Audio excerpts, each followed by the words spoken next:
নমস্কার বন্ধুরা, আজকে আমি চলে এসেছি মায়াপুর থেকে 200 কিলোমিটার দূরে ইসকনেরই একটা নতুন মন্দিরে। এই মন্দিরটির নাম পরে বলছি। তো দেখুন মন্দিরটা কত সুন্দর লাগছে এবং ইসকনেরই মন্দির। আপনারা অনেকেই এই মন্দিরের কাছ দিয়ে চলে যান কিন্তু এই মন্দিরে প্রবেশ করতে পারেন না। এই মন্দিরের সৌন্দর্য এতটাই সুন্দর যে আপনারা দেখে মনোমুগ্ধ হয়ে যাবে। এটি হচ্ছে ইসকনে ঢোকার মুখে যে মেলাটি হচ্ছে তার গেট। এবং আপনারা যদি এখানে আসেন, এসে দেখেন যে ইসকনে যে মন্দিরটি রয়েছে এত সুন্দর, এত মনোরম পরিবেশে, তো দেখে আপনাদের মন প্রাণ ভরে যাবে। তো এই মন্দিরটি কোথায়, কীভাবেই বা যাবেন, এই সমস্ত কিছু তথ্যই আমি এই ভিডিওতে তুলে ধরব। তো এই মন্দিরটি একটি ইসকনেরই মন্দির। তো ইসকনের মন্দির এখানে এলে আপনি চলুন আমরা আস্তে আস্তে ইসকন মন্দিরের যে গেটটি আছে সেটির ভেতর দিয়ে মন্দিরের ভেতর দিকে প্রবেশ করি। তো দেখুন এখানে কত ভক্তরা এসছে, দূর দূরান্ত থেকে কত ভক্তরা এসছে এবং এখানে অভিষেক শুরু হয়ে গেছে। শ্রী রাধা মাধবের অভিষেক শুরু হয়ে গেছে। সেই অভিষেক আপনাদেরকে দেখাবো। চলুন দেখি মন্দিরটি দূর থেকে কত সুন্দর দেখাচ্ছে এবং ভক্তরা এখানে বসে বসে অভিষেক দেখছে এবং অভিষেক শুরু হয়ে গেছে। অভিষেকও আপনাদেরকে দেখাবো, শ্রী রাধাকৃষ্ণের অভিষেক। সেই অভিষেক দর্শন করছেন এই অগণিত ভক্তবৃন্দ। এই অভিষেক হয়ে গেলে এখানে দেয়া হবে প্রসাদ এবং বিনা পয়সায় প্রসাদ দেওয়া হবে। এখানে এলে কোনো রকম কেউ না প্রসাদ পেয়ে যাবেন না, সবাই বিনা পয়সায় প্রসাদ পাবেন। তো চলুন আমরা আস্তে আস্তে অভিষেক যেখানে হচ্ছে ওখানে এগিয়ে যাই। দেখুন এখানে অভিষেক হচ্ছে এবং কত, মায়াপুরের নাম শুনলে মনের মধ্যে একটা আলাদাই ফিলিংস চলে আসে না, যে ইসকন মায়াপুরের মন্দির। এটি আমাদের কলকাতা থেকে মাত্র 200 কিলোমিটার দূরে এবং আপনি মায়াপুর থেকেও আসতে পারেন, এটি মাত্র 200 কিলোমিটার দূরে।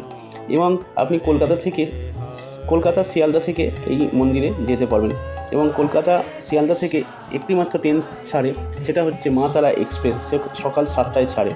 তো এই মা তারা এক্সপ্রেসে করে আপনারা কোথায় যাবেন, কিভাবে নামবেন সে সম্বন্ধে পরে বলছি। তো দেখুন এখানে অগণিত ভক্ত এসে শ্রী রাধা মাধবের দর্শন করছে এবং মেলায় ঘুরছে। চলুন মন্দিরের ভেতরে প্রবেশ করতে চেষ্টা করি, যদি প্রবেশ করতে পারি তো রাধা মাধবের দর্শন করাবো। সেই সুন্দর মূর্তি এখানে রয়েছে, রাধা মাধবের মূর্তি আশা করি দেখাতে পারবো, কিন্তু এখানে যা ভক্তের ভিড় রয়েছে তো দেখাতে পারবো বলে মনে হয় না। তো চলুন একটু চেষ্টা করে দেখি রাধা মাধবের মূর্তি আপনাদেরকে দেখাতে পারি কিনা। আস্তে আস্তে মন্দিরের দিকে এগিয়ে যাই, দেখি প্রবেশ করতে পারলে আপনাদেরকে অবশ্যই রাধা মাধবের দর্শন করাবো। দেখুন কত ভক্তবৃন্দ এসে মন্দিরের ভেতরে প্রবেশ করছে, রাধা মাধবকে দর্শন করছে। মনে হয় রাধা মাধবকে আমরা দর্শন করতে পারবো না, কারণ মন্দিরের ভেতরে অত্যন্ত ভিড়, তো সেইভাবে দর্শন করাতে পারবো না। তো আমরা এখন চলে এসেছি শ্রী রাধা মাধবের প্রসাদ যেখানে রান্না হচ্ছে। আমরা রন্ধনশালায় চলে এসেছি।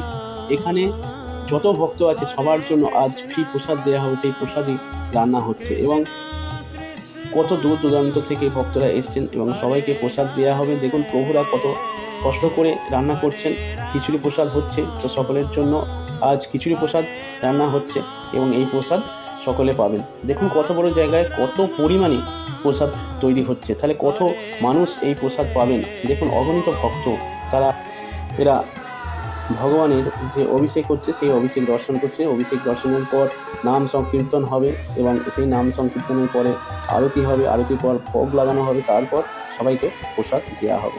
তো চলুন আমরা এখন জেনে নিই আপনারা কীভাবে যাবেন। এই ধামটির নামই বা কী? তো এই ধামটির নাম হচ্ছে একচক্র ধাম।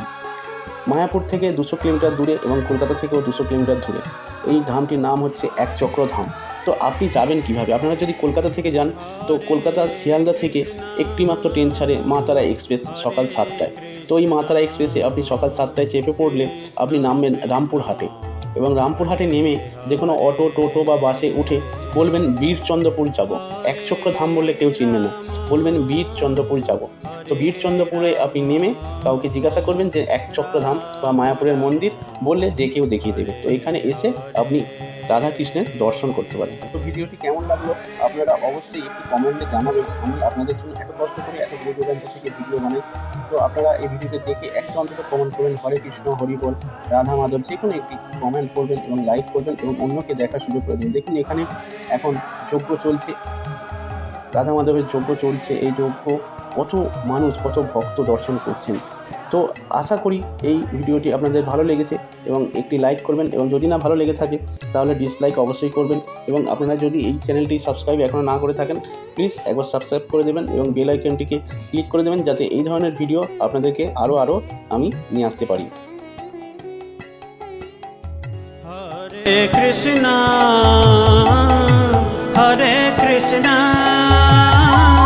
কৃষ্ণা কৃষ্ণা হরে হরে।